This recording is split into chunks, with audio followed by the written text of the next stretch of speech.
Howard Ross. It's only on America's Got Talent that you get a Howie and a Howard together. I guess, you know, what Howie Mandel and Howard Stern. But Howard couldn't be here. Wanted to share with you our reinventing diversity approach, which they're going to fire up. Now, before I start that, I want to echo how inspired I am by Cam's comments, but I'm a bit of a hypochondriac, so now I'm having to fight the fact that certain parts of my body hurt right now. I'm doing dark, so it'll take a moment for me to get some stillness, but I'm very moved by that. Thank you. And Delia, of course, touched on a lot of themes that I'm going to talk about right here, particularly that idea of inclusion, because we all have, you know, we've all seen, you know, diversity wheels. Can I just click the mouse and it'll move? The other one, this one, the left-hand button, the one you normally click to. Yeah. No. There you go. I never loved me. Okay. So I'm going to talk about this in a second, actually. Diversity and inclusion. We've all seen diversity wheels. I'm even going to put one up there in a minute. You know, and people will talk about what is diversity. You know, diversity is the difference. Inclusion is the culture. And I've heard two things that are very helpful in that regard. You know, the first one that I've often heard that I love is that diversity is getting invited to the party, but inclusion is being asked to dance. You know, and so that's an important distinction. And are you working in organizations where you not just have the leadership commitment, and the metrics, which are all critically important, but you also have organizational culture that supports people being invited to dance. Because as Delia mentioned before, Tyrone Stoudemire with Hewitt Associates does a great little presentation where he takes a glass of white milk and he says, can we all agree that this white milk represents you know, what the leadership of the workforce has looked traditionally over the last 40 years. Then he takes chocolate and he pours it into that white milk. Now where does all of that chocolate go? It goes straight to the bottom, right? And he takes a spoon and he says, inclusion is this spoon. And he starts mixing it up. And then what happens, right? The chocolate milk turns chocolate. That, you know, and again, I don't want to get into a black-white paradigm because that's not always helpful, but it's a good visual illustration that when you stir that milk, it goes to every level and it gets included, because we know the statistics, and it's not just Voice of America or other organizations.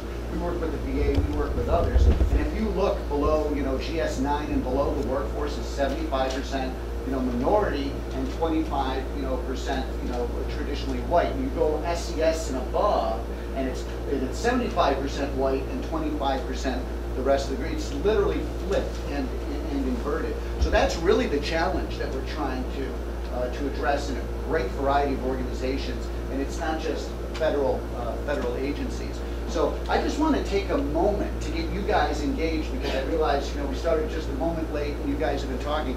I want to do just a little exercise just for 5 minutes called the Invisible Backpack, which you folks might be aware of. And if you're interested at all in the methodology behind this, you can Google Invisible Backpack. And the woman's name is Peggy McIntosh, all right? Now, Peggy McIntosh is a woman who comes out of a ministry background. I'm sorry, you know her? I knew, yeah. Okay. I worked with her. Oh, fantastic, okay. And so she came out of a ministry background, and this is a tool that's really intended to surface privilege, particularly white privilege, but it's been expanded in the last 20 years to look at privilege in all of its forms and, you know, dominant identities. So I want you to partner up with somebody, just turn to the person next to you. I want you to take 2 minutes. Now, this is what I want you to share. I want you to share something that's in your invisible backpack. What's our invisible backpack? We all have identities that other people cannot see. Identities that fundamentally shape how we navigate the world, how we interact with others. So, for example, in my invisible backpack, you cannot see just by looking at me, through the optic of looking at me, you can't tell that I'm the adult caregiver of a mother who has Alzheimer's. But that right now, next to being a parent of 2 small sons, fundamentally shapes how I navigate the world. So even while I'm giving this presentation, if my phone, which is set on, you know, vibrate, buzzes, I might try to do something very subtle to look to see if it says Presbyterian Home of Central New York. Because if I have to get on the phone because of my mother, I will have to get on the phone. I'll have to excuse myself, you know, for a moment. It is that fundamental to how I navigate the world. So I don't want you to share that I collect Beanie Babies or something, you know, that's in your thing. But what is an aspect of your identity? For some people, it might be I was raised by my grandparents. I grew up poor. But what is an aspect of your identity that we can't tell? So what I'm going to do is turn to the person next to you. If you want to get to a group of threes, do it. Share something that is in your invisible bag.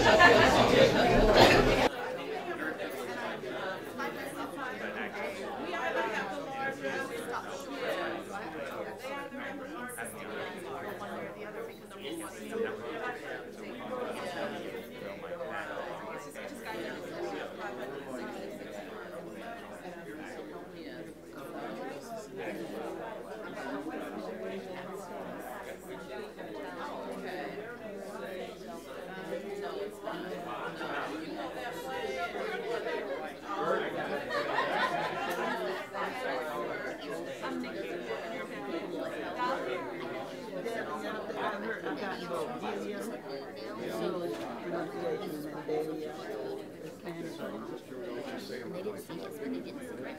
That's right. And a few years ago, I think it was Where are you from?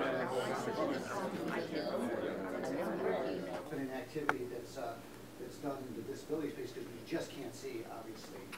People think they can see disability, but you can't see disability. So one of the reasons why we'd like to do that is that when we talk about these diversity wheels, and you'll see these are all the primary dimensions of diversity. These are all the things that we fundamentally can't change even if we wanted to, for the most part. And then, of course, a lot of you have seen these secondary, and there's third dimensions, and there's personality dimensions. There's 1,000 different diversity wheels that we can talk about. But it's really important because I know that somebody later on in the conference, when we talk about diversity of thinking style, we work a lot with organizations that'll talk about that. We may be tremendously diverse, but if we all went to the University of Pennsylvania, then really how diverse are our thinking styles? And there's a lot of research that shows that identity and thinking diversity on teams leads to greater performance. And so obviously that's where the innovation comes, that's where the paradigm shifts come from. Parental status, all of these are important, but these are all of the elements that are just completely not visible to us. So again, I just want to amplify Delia's point earlier, which is about moving way beyond what we can see visibly. So we're in the midst of this extraordinary paradigm shift in diversity and inclusion. We call it at Cook-Ross reinventing diversity. Because what we have seen is we have seen enormous amounts of resources and time poured into diversity interventions, which unfortunately haven't had some of the outcomes that we have desired. And why has that been? Has that been because we've had the wrong intentions? Has it been because the programs have been flawed? And the answer really is yes and no. The answer is yes, sometimes the training hasn't been effective as we wanted it to be, or we haven't had the top level input, or we haven't set the right metrics. But our experience over 20 years has shown that we're just starting to get into understanding how the human mind works. So what we're trying to move beyond is categories of understanding human difference and really personalizing our diversity and inclusion approaches so that I can fundamentally understand what is another person's programming. And conversely, deeply, particularly for leaders, understand what is mine. Because if I can't understand what my programming is, what my triggers are, what makes me me, it makes it very hard for me to have the leadership competencies, the emotional intelligence, and the skills to be able to interact with others as well too. So I have to be able to pause long enough in my instantaneous judgment-making processes so that I can understand what is being triggered here within me and what is it in my programming that is interacting with someone else's programming. It's typically not the cliche of the large catch-all categories of human difference. So in this fundamental shift that we're going through, what we're seeing is that traditionally we've had this US-centric race and gender dynamic that has gone on in organizations that's largely been based on cultural assimilation. Assimilate into the dominant culture, Leave your religion, leave your difference in the parking lot, right? But that has really changed. People are bringing worship into, the workplace. People are bringing difference, and organizations have been forced to confront this. We've also seen an approach that's been compliance-based to some extent, around an us versus them dynamic, enormous focus, which still needs to happen on EEO and affirmative action, because there are still many instances of outright discrimination that happen, and there needs to be forms of redress. But much more often, what we're seeing is unconscious discrimination, where we're not even aware of the kinds of decisions that happen that impact people's futures and outcomes, even beyond the realm of our ordinary awareness. And of course, we're trying to shift away from this event-based training, which is, hey, let's have, Hispanic Heritage Month, let's have International Food Day, let's have, Women's Day, Black History Month, et cetera, because what happens the other 364 days of the year? So what we're really shifting to is a much more globalist approach and cultural flexibility. Not cultural assimilation, you need to assimilate into the dominant culture, but that I need to recognize, value, and celebrate your culture, understand its value, and have an element of cultural literacy as well too, so that I can navigate other people's cultures and not come from the perspective of meld into the dominance, but what can I see of your background that has value? Of course, we want to navigate unconscious perceptions and behaviors, and we'll talk a little bit about that. And then we're really moving away from this event piece to future-oriented system-based culture change. That means that we have to have diversity and inclusion not as a set-aside, not as an HR function, not as an EEO function, but really integrated across the entire organizational enterprise. And we have a tool called the Diversity Systems Map, which I'm glad to share with people if you want to give me your card or give me your email, that shows and has a variety of different questions, or more than 20 different questions you can ask yourself, from HR to benefits to community outreach, corporate social responsibility, customer-facing activities as well too. So, this doesn't show up so well here, but I want to talk about, and I'll read what these say because it's even hard up front. But one of the issues that we see in the Wheel of Change is that when people say, I want to change culture, I want to do diversity work, they start right here. Stakeholder education and development, training. That's where organizations start. Our experience over 20 years has shown that you need, if you want to have a shift in consciousness, which it says at the top, you need to start with organizational discovery. You need to have a conversation about what has been tried and what has worked and what hasn't worked. You need to look at data. You need to look at employee engagement surveys. You need to look at customer satisfaction surveys. You need to do organizational discovery. Now, some consultants in diversity will come in and say, we need to do an organizational assessment, all right? And it's going to cost you $250 million. Now, I'm not against organizational assessments, but I don't start with those because they're probably going to tell you a lot of things that you have in other areas of information collection. So I don't want to talk down other consultants or even assessments because I want my children to go to college as well too. But the important thing is for you to do you could do focus groups, you could do some select targeted interviews, do some organizational discovery, find out what people's benchmarks are. Then you have to develop trust. Because if there's not trust in your intentions, and even the understanding of the people who are entering the process to say, we're really committed to this, we're going to do something with this, they're not going to complete the survey. Oh, here it comes again, here's the annual diversity survey. We're never going to get the results of this, we're never going to see any changes. So part of developing trust is being able to communicate that we as leaders are going to hold ourselves accountable to report back to you some of the information that you give us, and we're going to tell you what we're doing well, what we're not doing well, and what we're going to change in order so that we can deliver at a higher level. Out of that comes strategic planning. So we want to understand what are the goals, what are the metrics, what are the benchmarks. Only after you've done all of that do you go into training, because otherwise the training isn't going to be a very effective intervention. After that, you can build systems and structures, have conversations for accountability. And if you never have those conversations for accountability, and in the corporate world, I don't know so much on the federal side, the big conversation for accountability now is, are we going to tie diversity and inclusion performance to compensation? That's the big conversation that's happening right now.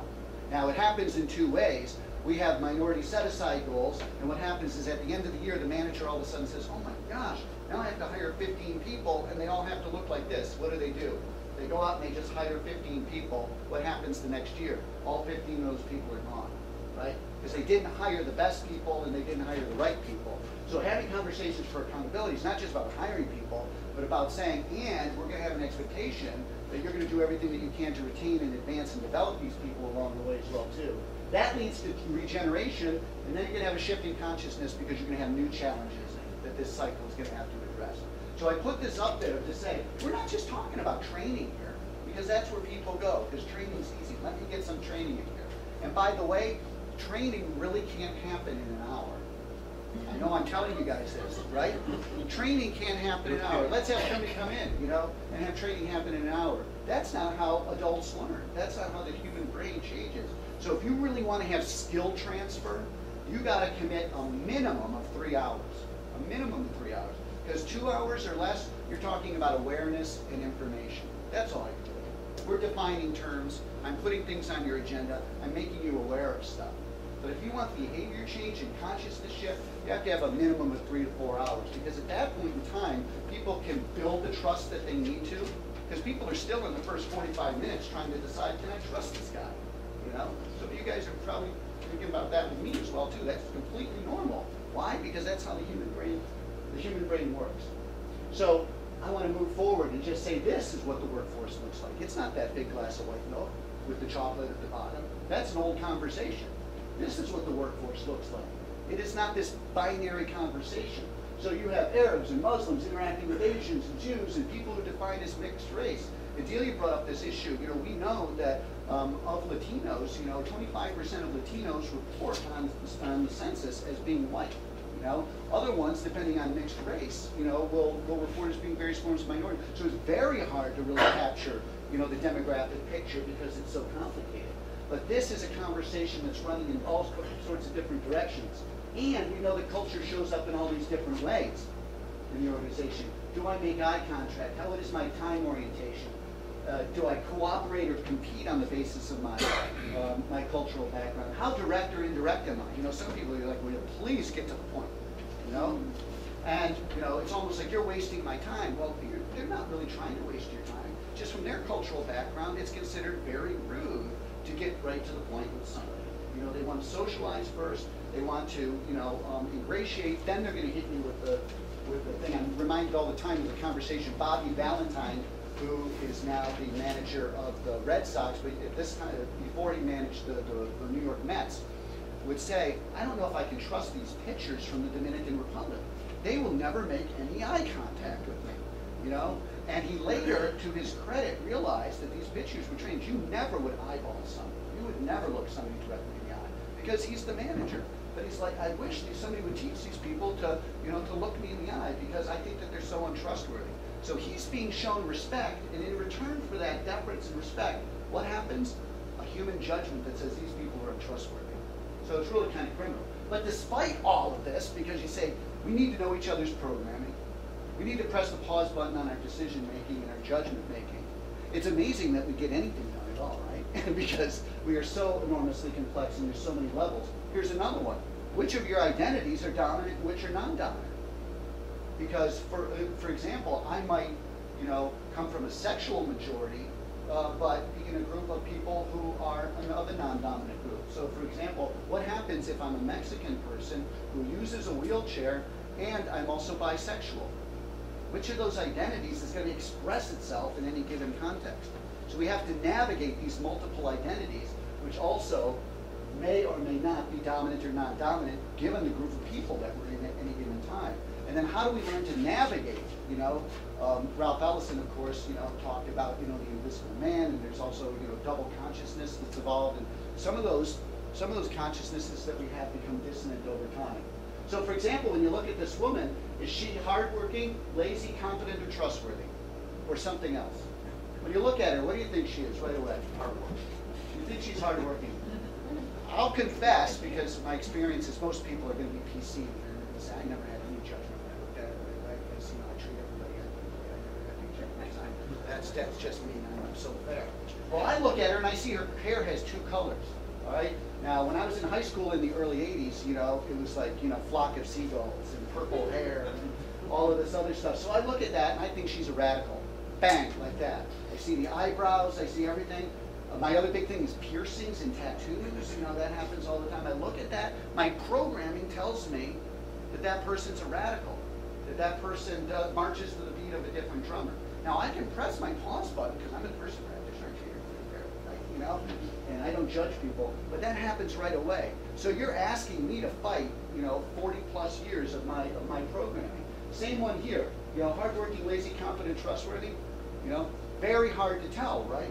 But instantly, when you see an Asian woman, but you also see her you know, her clothing, and I don't even know she's Asian. She could be Native American for all I know, right? You know, but I look at that and I start making judgments. Here's my other favorite one. You know, is this guy hardworking, working, lazy, competent, or trustworthy?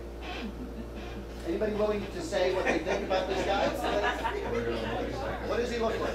Lazy. Yeah. Why does he look lazy? Well, he's unshaven, right? You know, so he might have been lazy. He doesn't take very care of himself. He's overweight. We have enormous amounts of bias around people who are overweight. He's sitting in front of a sign that makes him look like he's sitting in a bar, right? But this is the guy who owns the bar. He woke up that morning early because he's got to make his, you know, his food. He's finally taken a break at 10 o'clock in the morning to read the newspaper. Our assumption told us that he's a fat old lazy alcoholic, right? But this guy actually owns the bar. So that's the programming, you know, that we are fighting all the time. So what is prejudice? You know, it's a tendency or inclination that really prevents us from an unprejudiced consideration of information or a question. Now, I have, by the way, I realized if I'm going to follow my own thing, I only have 30 minutes, of which Skip was nodding at me and says you have 90 seconds left of it. But there's a whole module that goes along with this. If you write to me, I'll let you. There's a whole 1 hour e-learning that goes much farther and deeper into this. But obviously, the one thing I want to talk about is we need to have conversations about bias in our organizations. And we need to have conversations about bias from the framework of destigmatizing the concept of being biased. Because what is bias equal? In most people's minds, bias equals bad. I'm a biased person. Who wants to be the biased person? You know? But how many people in the room are biased? Right? We all are, you know? So hopefully by the time we're getting done, you're not I have no prejudice. I hate everybody equally. Okay, that's right. Misanthropy is very effective sometimes, particularly for senior leaders. But I think it's one of the things that we're really working with organizations on is to feel comfortable having a dialogue saying, we understand that we have biases, we have structures in place to help people recognize them so that we can understand our programming, we can understand your programming, we can get to the level of human complexity so that we can harness your talent and we can utilize it across the entire organizational platform. So I realize it's just a snowball on the tip of the iceberg here that we're talking about in terms of bias. But it's just important for us to realize that we can't just talk about diversity and inclusion. We have to understand not what we think, but why and how we think. So thank you all for your time and smiles.